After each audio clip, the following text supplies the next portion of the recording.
Prior to the rise of social media, audiences mainly experienced persuasion and altered truth through commercials and advertisements.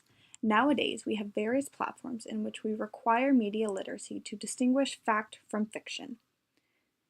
The Oxford English Dictionary defines clickbait as content whose main purpose is to attract attention and encourage visitors to click on a link to a particular web page. And with the development of social media platforms and influencers, we as consumers are being exposed to clickbait constantly. In order to gain more views and popularity and thus more revenue, clickbait is a common method used by individual content creators and companies.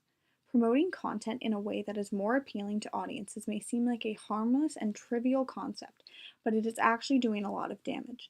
Not everyone on the internet is media literate, and this is where the issue of clickbait comes into play.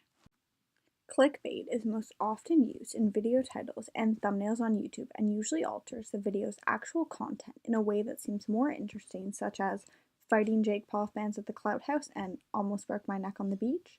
But is any of this actually shown in the video? Most of the time it's not, so how are we expected to trust these influencers who spread their content by lying? The issue with clickbait is that creators are monetizing anything and everything, no matter how offensive or untrue it may be.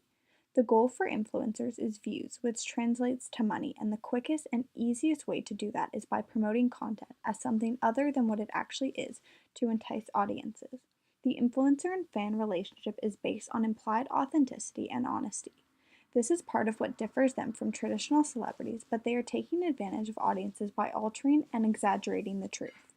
The main audience for influencers on YouTube is young teens who view these social media stars the same way I used to see TV and movie celebrities when I was younger.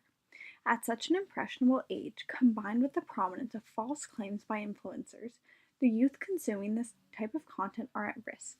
They are inclined to trust their favorite influencer, but when the information they are consuming isn't completely accurate, this is when problems arise. But can we blame the influencers entirely, or does the responsibility belong to the parents of the kids watching and supporting the influencer?